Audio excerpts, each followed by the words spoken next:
The first thing you need to know about my marriage is that it died on a Tuesday night while I was eating leftover pizza and watching Netflix in my underwear. The second thing you need to know is that I found out about it because my wife Elena forgot to take her burner phone to her business conference in Portland. Before we dive deeper into this story, I have one small request. Please subscribe, drop a like, comment, and hit that hype button to boost this channel so more people can discover these incredible Reddit stories. I'm Carter Mays, 43 years old, IT manager at a mid-sized insurance firm in Millbrook, Maine. I fix computers, drive a 10-year-old Honda, and until last Tuesday, I thought I had a pretty decent life. Elena and I had been married 16 years, owned a nice colonial on Maple Street, and I genuinely believed we were happy. Shows what I know about anything. The phone buzzed twice on the kitchen counter while I was loading the dishwasher. Elena had been gone 3 days on what she called a critical marketing summit.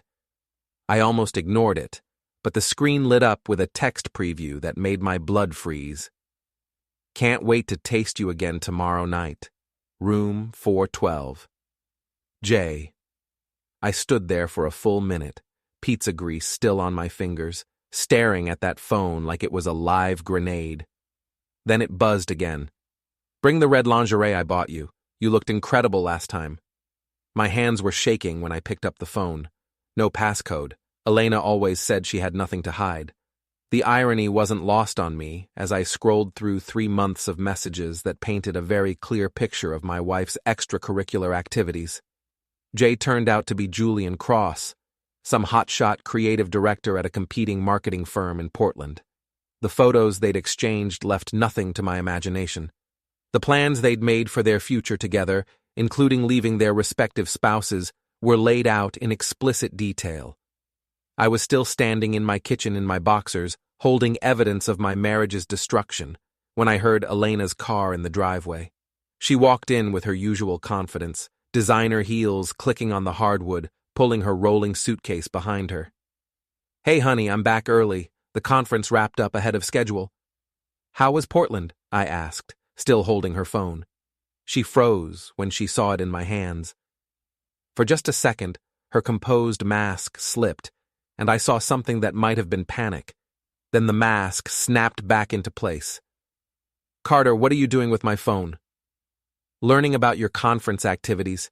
Turns out Julian Cross gives very detailed presentations. Elena's face went pale, then flushed red. It's not what you think. I laughed, and the sound surprised even me. It was bitter and sharp, nothing like my usual chuckle. Really? Because I think you've been screwing Julian Cross for 3 months, planning to leave me and lying about business trips. Am I wrong about any of that? She tried the gaslighting approach first. You're being paranoid. Julian is a colleague. Those messages are taken out of context. I held up the phone and read directly from one of her texts. I can't wait to leave Carter. He's so boring compared to you. Last night was incredible. I came 3 times. I looked up at her. What's the context there, Elena? Market research? Her face crumpled for a moment, then hardened. Fine. Yes, I'm seeing Julian. But you drove me to it, Carter. When was the last time you took me anywhere nice? When did you last surprise me with anything? You've gotten lazy and comfortable, and I deserve better. So you decided to cheat instead of talking to me about it. I tried talking to you. You never listen. You just grunt and go back to your computer or your TV shows. I set her phone down carefully on the counter. Pack your things, Elena. Get out of my house. Our house, she corrected. And I'm not going anywhere. If you want a divorce, we'll do it properly, through lawyers. Actually, it's my house. My name is on the mortgage. Yours isn't, remember? You wanted to keep your credit separate. I smiled, and it felt like baring teeth. Funny how that works out. Elena's eyes went wide. In all our years together, she'd never seen me assert myself like this. I'd always been the accommodating husband, the one who went along to get along. Carter, let's be reasonable about this. We can work through. Get out. My voice was quiet but firm. Take whatever you can carry tonight. We'll figure out the rest through lawyers. She stared at me for a long moment, then grabbed her purse and headed for the stairs. This isn't over, Carter. I have rights. So did I called after her. Didn't stop you from screwing Julian Cross in hotel rooms on my dime. 20 minutes later, she was gone with 2 suitcases and a face full of rage. I poured myself a whiskey, the good stuff Elena had bought for impressing her work friends, and sat in my living room, planning my next move. Because here's the thing Elena didn't know about me. I might be boring, but I'm not stupid. And I'm definitely not the kind of man who gets cheated on and just quietly fades away. I was going to make them both pay for what they'd done to me. Not physically. I'm not a violent man. But there are other ways to destroy someone's life, and I was about to become very creative. The next morning, I called in sick to work and drove to downtown Millbrook to see Miles Garrett, my oldest friend and the best private investigator in Central Maine. Miles had been a cop for 15 years before starting his own agency, and he specialized in matrimonial investigations.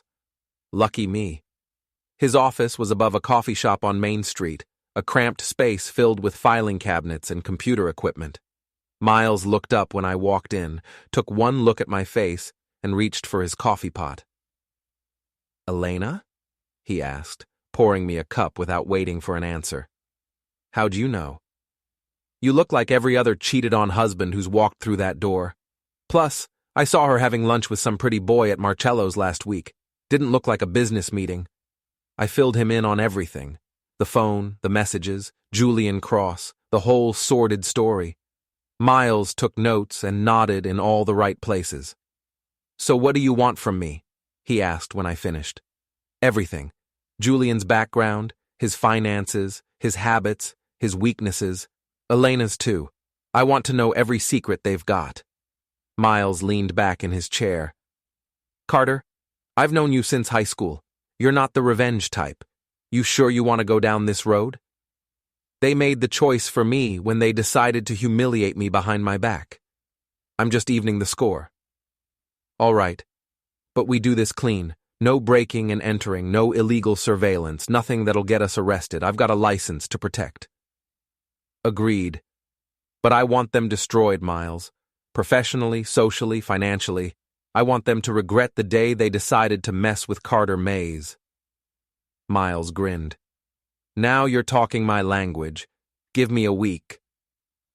While Miles worked his magic, I started my own investigation.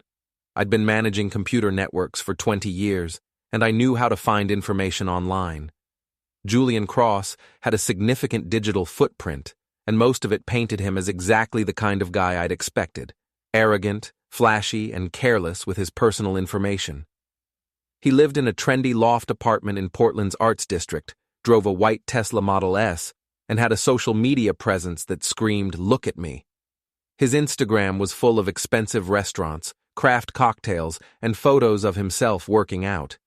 He'd been tagged at various events around Portland, always with different women, always looking like he thought he was God's gift to humanity. Elena featured in exactly 0 of his public posts, which told me everything I needed to know about how serious he was about their relationship. She was a side piece, a married woman he could use for sex while keeping his options open. The thought made my anger burn hotter. I also discovered that Julian had an ex-girlfriend named Gemma who ran a popular lifestyle blog called Maine Life Elevated. Her Instagram had over 50,000 followers, and she'd recently posted some cryptic messages about fake people and users who think they're players. Interesting. On Thursday, Miles called with his preliminary report. "Your boy Julian is leveraged up to his eyeballs," he said. "That fancy apartment, the Tesla, the designer clothes, it's all financed. He's living paycheck to paycheck trying to maintain his image." "What about Elena?" "That's where it gets interesting. She's been moving money around, Carter. Small amounts, but consistent. Looks like she's been skimming from your joint accounts for months, building up a nest egg." My jaw clenched. "How much?" "About 12,000 so far. All moved to a personal account you're not on. She's been planning this for a while." "Can we get it back?" "Legally. Maybe. in the divorce, but there might be other ways to handle it. I'm listening. Give me a few more days. I'm working on something. That weekend, Elena's sister Sloane called me. Sloane had never liked me. She thought Elena had married beneath her, and she wasted no time making her position clear. Carter, Elena told me what happened. I think you're being completely unreasonable. Unreasonable? She cheated on me, Sloane, for months. Marriage is complicated. People make mistakes. Elena says you've been neglecting her for years. I almost laughed. So it's my fault she decided to have an affair? I'm just saying, maybe if you'd paid more attention to your wife, she wouldn't have looked elsewhere for companionship. Companionship? Is that what we're calling it now? Sloane's voice got sharp. Don't be crude, Carter. Elena made an error in judgment, but she's willing to work things out. You're the one being stubborn. Tell you what, Sloane, when your husband starts screwing around behind your back, you can take your own advice about working things out. Until then, stay out of my marriage. You'll regret this, Carter. Elena has options. You don't. She hung up, but her words stuck with me.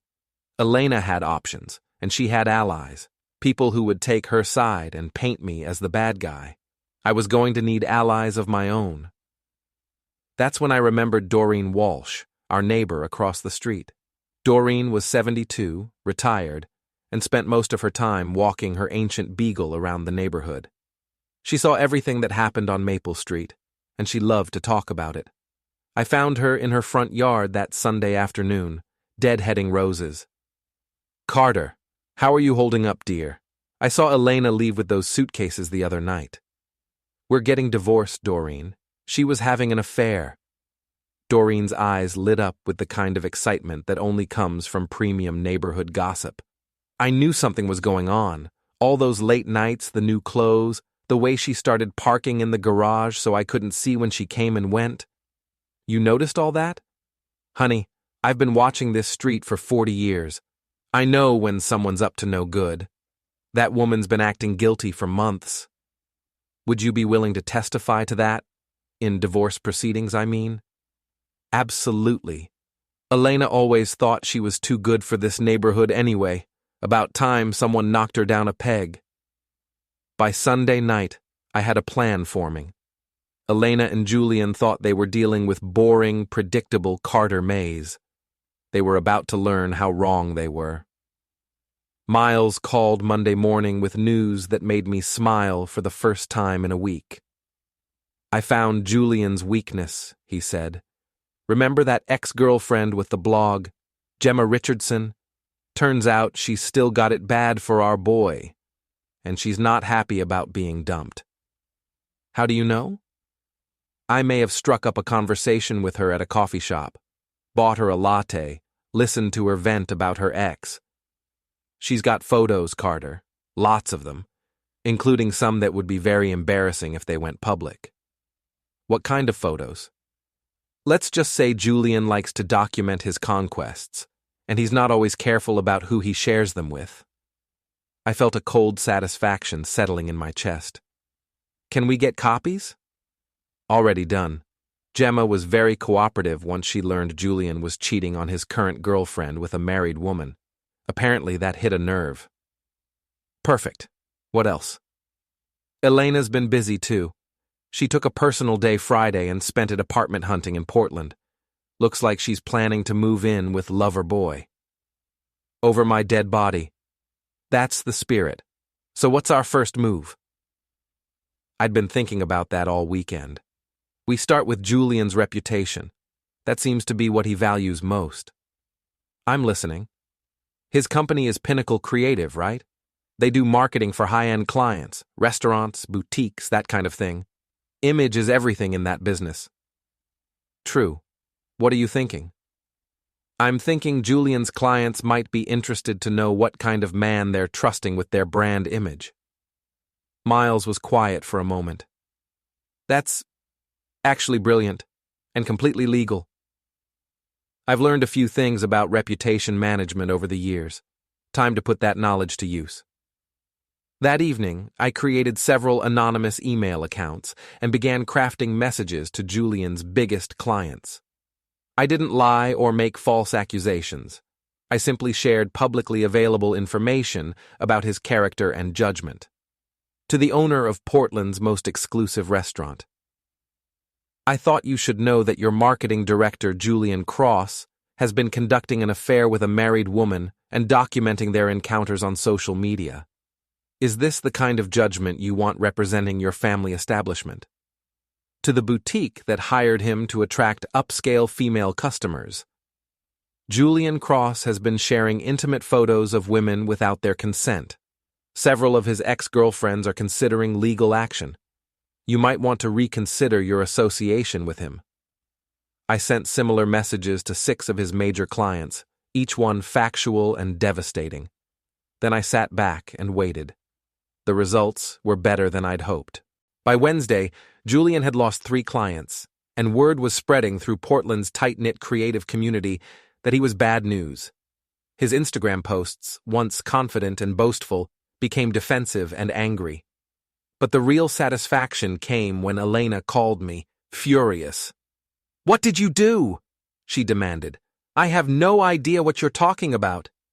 Julian's career is falling apart. His clients are dropping him left and right." "That's terrible. Maybe he should have thought about that before he started sleeping with married women." "You're destroying an innocent man's livelihood."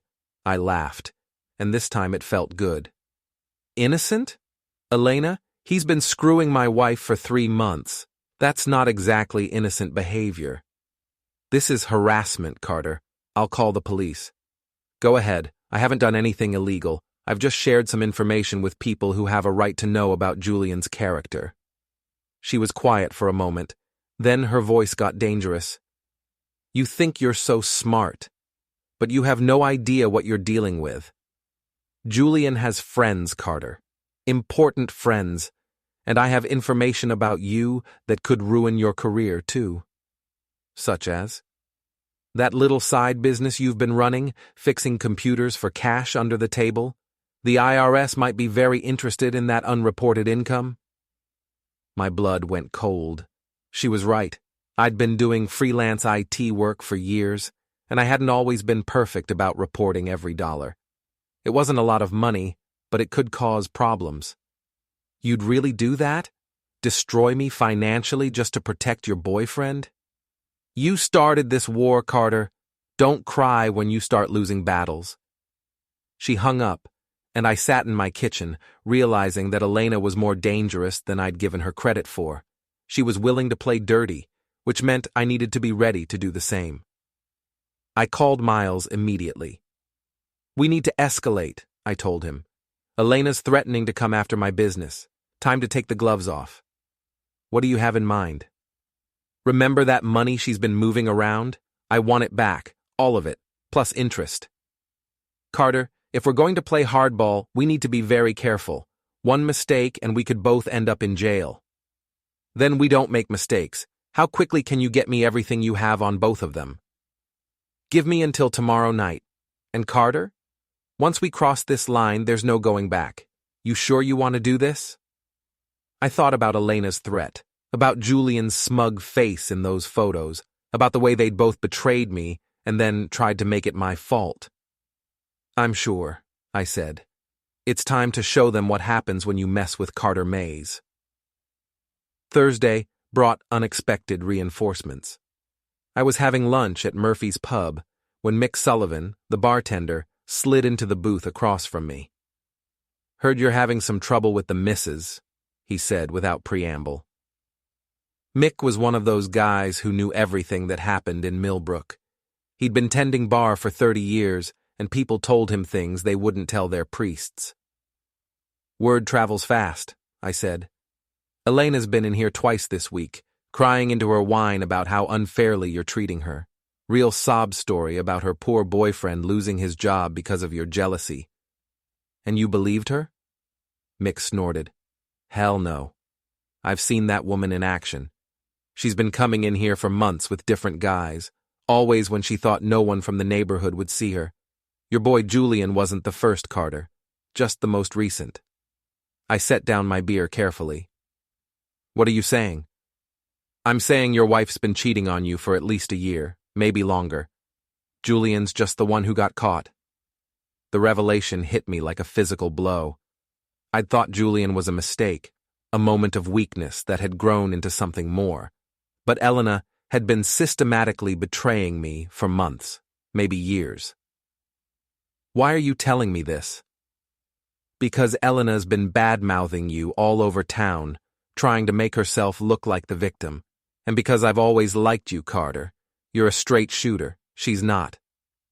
Would you be willing to testify about what you've seen? Absolutely. And I've got security footage going back 2 years.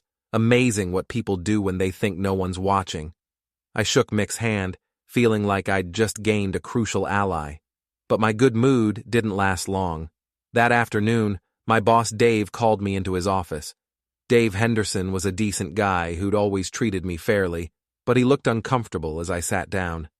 Carter, I got a call today from Elena. She's concerned about your mental state. My mental state? She says you've been harassing her boyfriend, sending threatening messages to his employer, acting erratically. She thinks you might be having some kind of breakdown. I felt my anger rising, but kept my voice calm. Dave, Elena's been having an affair for months. We're getting divorced. She's trying to discredit me because I caught her. I figured it was something like that. But Carter, I have to ask, have you been using company resources for personal business?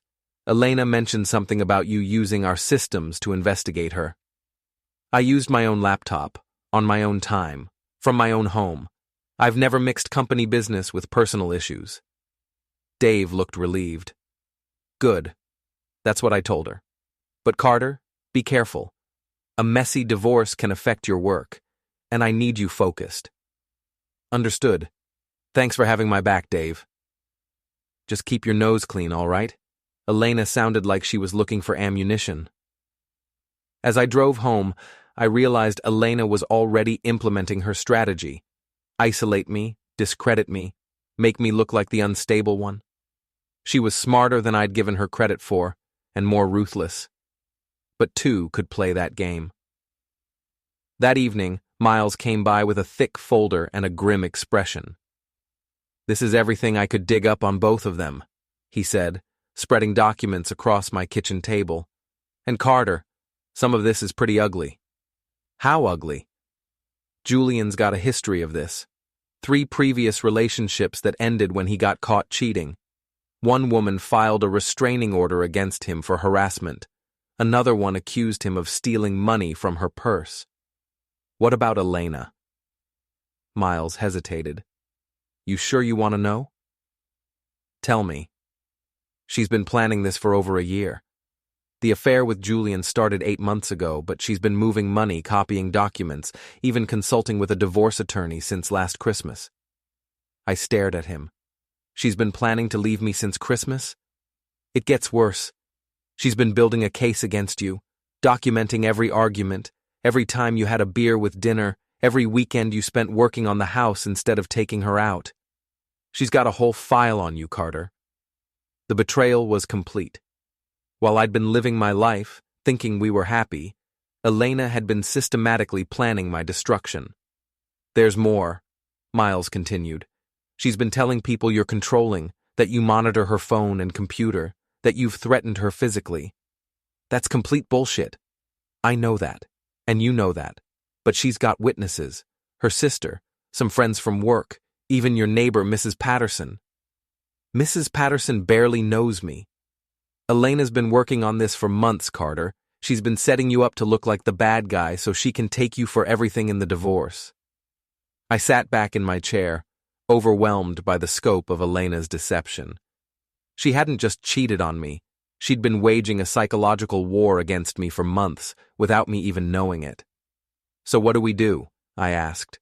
Miles smiled, and it wasn't a nice expression. We fight fire with fire. I've got enough evidence here to destroy both of them. The question is how far you want to take it. All the way, I said without hesitation. They wanted to play games?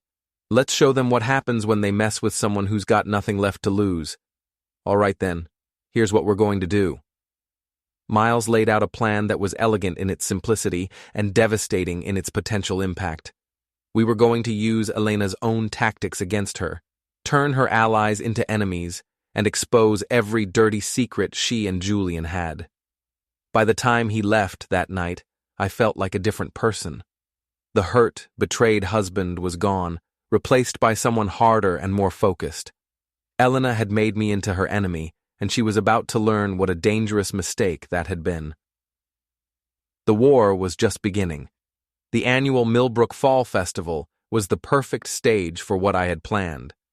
Half the town would be there, including Elena's friends, Julian's professional contacts, and everyone who'd been watching our marriage implode with varying degrees of sympathy and schadenfreude. Miles and I had spent 2 weeks preparing. We had documentation of Elena's affair, evidence of her financial manipulation, proof of Julian's pattern of predatory behavior, and testimonies from multiple witnesses. But more importantly, we had leverage. Gemma Richardson had been more helpful than we'd dared hope. Her breakup with Julian had been messy, and she'd kept receipts, literally. Photos, videos, financial records, even recordings of phone calls where Julian bragged about his conquests and his plans to trade up from Elena once he got tired of her. The festival was in full swing when I arrived Saturday afternoon. Elena was working the Pinnacle creative booth with Julian, trying to drum up new business to replace the clients he'd lost. They looked tense, their smiles forced as they handed out brochures to disinterested passers-by. I walked past their booth twice, just to let them know I was there. Elena's face went pale when she saw me, and Julian actually took a step back. Good. They should be nervous.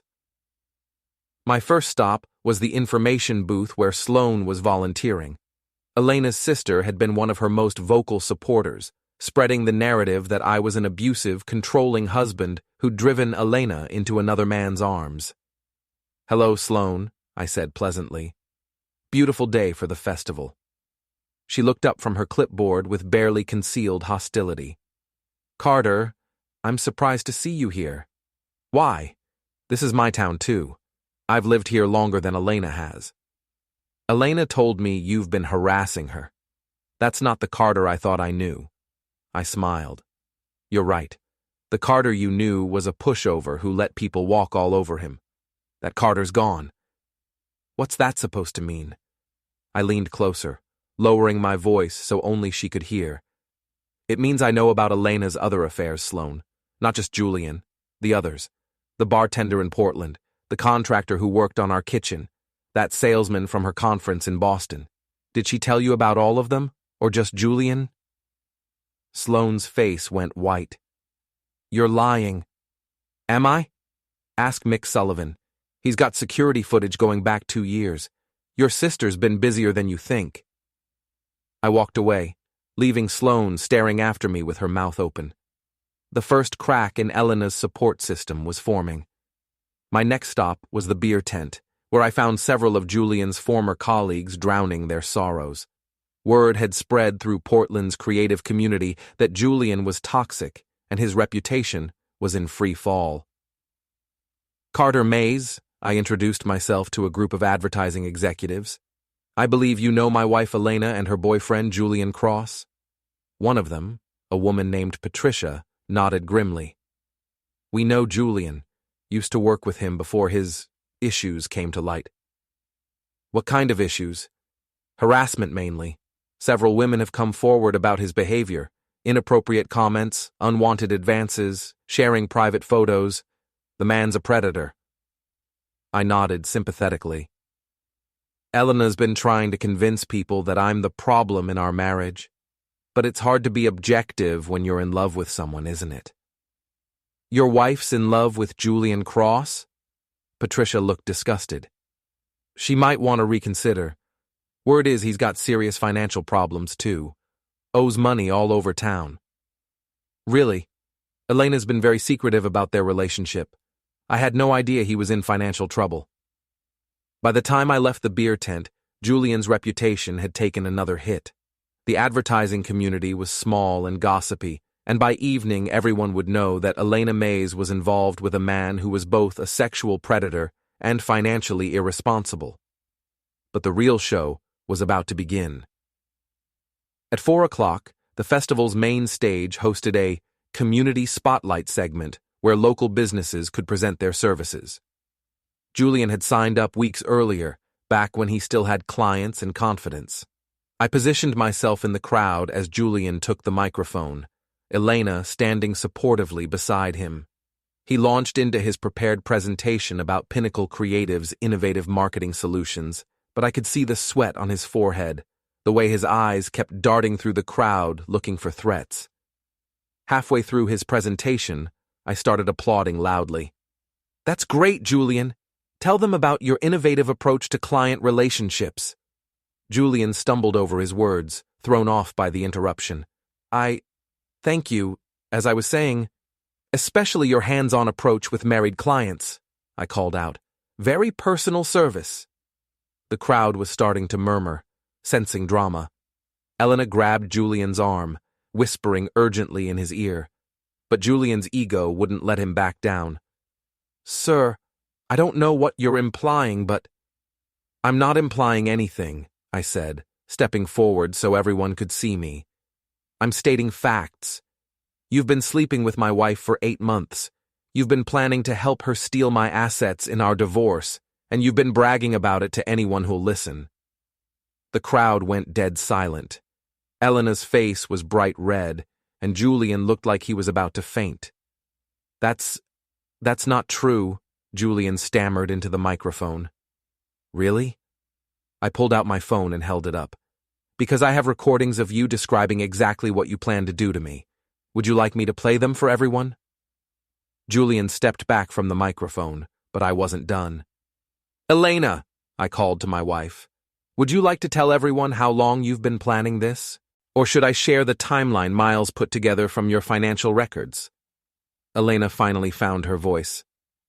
"Carter, you're making a scene. This isn't the place." "This is exactly the place," I interrupted. "You wanted to destroy my reputation in this town. You wanted everyone to think I was the bad guy. So let's give them all the facts and let them decide." I turned to address the crowd directly. "My wife has been systematically cheating on me for over a year. She's been stealing money from our joint accounts to fund her affairs. She's been lying to friends and neighbors about our marriage to build sympathy for herself. And she's been planning to take me for everything I'm worth in our divorce while painting me as an abusive husband." The murmur from the crowd was growing louder. I could see phones coming out, people starting to record. "But here's what Elena didn't count on," I continued. "She didn't count on me fighting back. She didn't count on her boyfriend's other victims coming forward. And she definitely didn't count on me having evidence of everything she's done." I held up a thick manila envelope. Financial records, phone records, witness statements, photographs, even video evidence of their affair. All of it documented, all of it admissible in court. Elena was crying now, mascara running down her cheeks. Julian had abandoned the microphone entirely and was trying to push through the crowd toward the exit. "The truth is," I said, my voice carrying clearly across the silent festival grounds, "Elena Mays is a liar, a cheat, and a thief. Julian Cross is a predator who's used and discarded multiple women, and together they thought they could destroy me and walk away clean." I smiled, and it felt like the most genuine expression I'd worn in months. They were wrong. The crowd erupted. Some people were cheering, others were booing, everyone was talking at once. Elena fled the stage, pushing through the crowd with Julian close behind her. I could see Sloane trying to follow them, her face a mask of shock and betrayal. Miles appeared at my elbow, grinning broadly. "Well, that was subtle." Subtle was never going to work with Elena. She respects strength and she despises weakness. Time she learned which one I really am. "So what's next?" I looked around at the chaos I'd created, at the phones recording everything, at the faces of people who would spread this story all over town by morning. Next, we finish it. Elena wanted to play games with my reputation and my finances. Now she gets to see what happens when someone with nothing left to lose decides to go all in.